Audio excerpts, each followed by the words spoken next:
for what the hell is this? This is a film you kind of think find on YouTube. It's called Ebola Syndrome. Stars Anthony Wong during his Canada 3 days, and it's directed by Herman Yao, and it's tasteless as hell. This is you might remember me talking about a Category 3 film Anthony Wong, The Untold Story, a couple of weeks ago. This one's even more extreme. This one is like it's almost like they took that and thought, well, that's as far as you can go. And go, no, we can go further. We can be more offensive here than that. And it really is. It's really more offensive. It's the most offensive thing you can possibly see. It's stunningly offensive. There's no way in hell you can make this film nowadays. I'm amazed it's ever been released these days. I actually got this one on iTunes, unrated in 4K. They say it's unrated. It looks a bit rated. It looks like a bit censored though, to be honest. But it is extreme, and it's just so tasteless. It's tasteless in ways you can't imagine. It's also not very scientifically accurate. Like, Anthony Wong's character gets Ebola, and he lives for a long time with it, and he doesn't get all the symptoms. It's almost like he's a carrier rather than someone who gets it, but it feels dodgy scientifically. But that doesn't matter. That's just an excuse for have him get a lot of people sick and get revenge.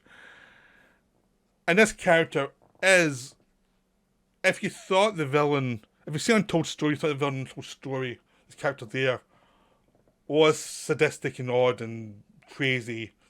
This guy's a whole new level. This guy he's not as complicated as a character in Untold Story, but he's far more villainous. He's far more of a scumbag. He's just horrible. So it starts out with a sex scene between him and this woman, and basically finds out that this woman is his boss's wife, and they're in kind of crime land, Japan and crime land Hong Kong. The boss comes back and finds them together. The wife says, "Oh, he was trying to rape me," and the boss is ready to cut off his dick with these scissors. He turns the tables on his boss, stabs the boss's side thug in the dick with the scissors, then kills the boss by putting his head under this table and jumping the table, and blood goes everywhere. Cuts the tongue off the woman, then threatened to burn alive the little girl who was the daughter of the woman who was screwing. That's the first scene. That's why this is, what the hell is this film? That's the first scene in the film. That's amazing. And it gets so much worse from there. So he goes to run. He escapes from that area. Becomes a cook where the people who employ him in South Africa, Johannesburg, know he's a criminal on the run. So they pay him badly. Obviously under threat of... they'll tell him eventually if he doesn't do what they ask. So you got that as a threat for him. But basically all that means is he's going to complain and whine and be horrible to people. It just gives him an excuse to actually be horrible. He stays in the same place. He's attracted to the wife. The wife hates him in a really bitchy way. These are three people who are really dysfunctional in this restaurant. They live together. They hate each other. And they're all awful people. I mean, these two people, their business would not work without the Anthony Wong character as a cook.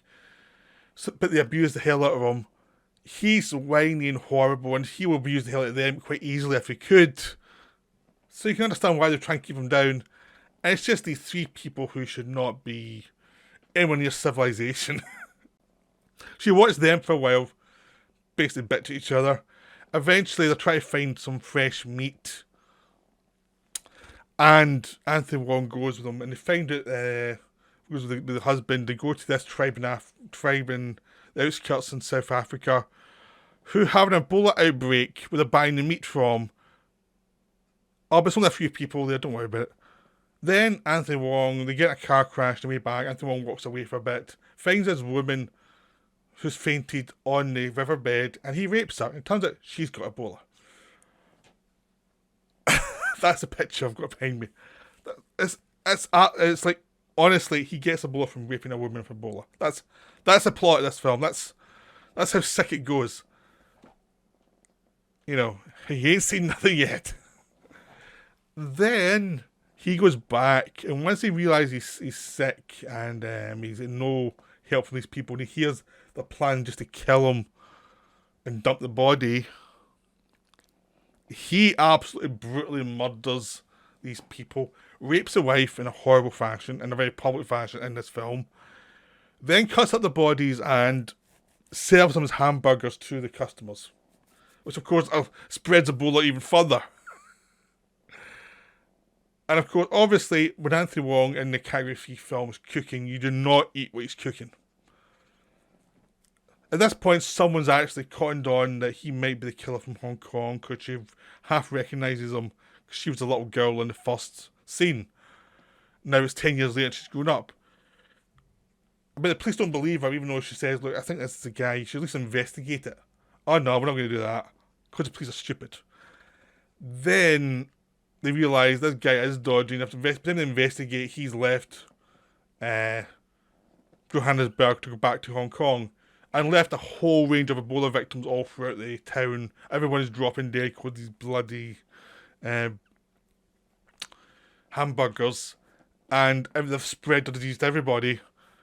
Then he goes to Hong Kong. He still doesn't have the symptoms.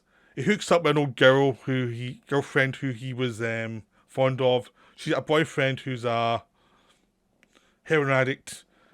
But throughout this time, he's also screwing hookers. He found the money that the couple had hid from him from the Johannesburg. He spent that like there's no tomorrow. He spread the plague everywhere, and the police have cottoned on to who he is, and eventually they have to try and kill him. Which of course leads to lots of sputting of blood, him coughing up blood in people, and him getting burnt alive at the end. It is a gratuitously violent film, a gratuitously horrible film, full of violence and horrible characters throughout. This is Misanthropy, the movie. I mean, this film is excessive, it's tasteless, it has no social redeeming features. It shows you, like, I mean, there's a rape, there's two rapes in about 10 minutes. There's another point where someone who's had sex with cuts their tongue off, which I've already mentioned. It's quite astonishing how violent and immoral this film is. It's hilariously immoral. It's just, you can't quite believe you're watching. This is like this is a film not for the faint of heart. It's a cheesy 80s, 90s feel to it. The blood is too bright, which makes it much more cartoonish. But he just goes for it. I mean, he's killing people left, right, and centre by the end of it. He just doesn't care. He's a character who's completely psychopathic throughout. He propositions people in bars who tell him to get lost. I mean, there's a lot of stuff here about racism of like every race. Every race hates each other. I mean, the whites are brutal to the blacks and to the Chinese. The Chinese thinks the blacks are awful and the whites are awful. Everybody hates each other. Sometimes they make deals with each other to, you know, make a profit. You kind of feeling all the black characters in this film are basically looking at everyone else going, oh, you scumbags, we'll just try and keep a distance from you. Because the Chinese and the white people are so horrible in this film. It's like, it's quite stunning. It's just, there's no, like, they have no redeemable features whatsoever.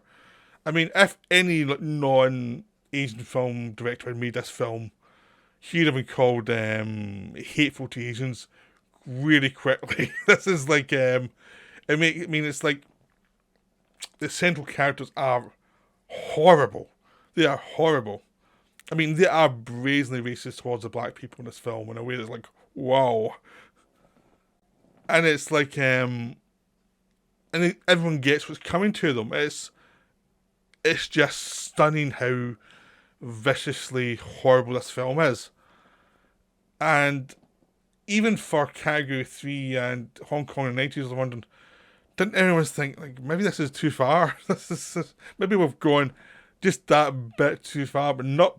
I mean, the first scene when you've actually threatened to burn a child alive, it's probably a sign that filmmakers have no compunction about not going too far. When you have like extended rape scene, which also includes the husband being murdered brutally as well as the rapist has Ebola.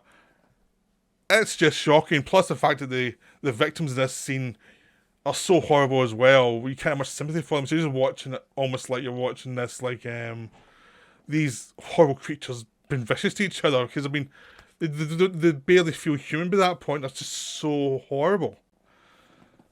And then by the time the customs are kind of starting getting Ebola, you've kind of given up having any empathy whatsoever for anybody because this film is just so misanthropic. It's just stunningly vicious and awful and horrible. This film, yeah, I really enjoyed it, but not in a nice way. It's like it does make you feel like humans are going to hell. It's that kind of film. It is like one of the more extreme films I've seen, but it always, because it's cartoonish, it keeps a distance. So you know this is a cartoon. It's not try to be realistic in any way. It is a cartoon. It does give you that distance from it, but it is like, wow, these people are horrible. So I hope this video, makes you interested in seeing the film if you have a strong stomach. If you don't, I would recommend do not watch it. If you feel up for a challenge, yeah, watch it. But I'm warning you about all that stuff that happens in it. I can just describe it to you. You have to actually sit through it. And it is quite extreme. So I hope you found this video interesting. I'm not sure it's enjoyable. Interesting is probably the best word. And I'll be back soon with another one. Right, bye for now.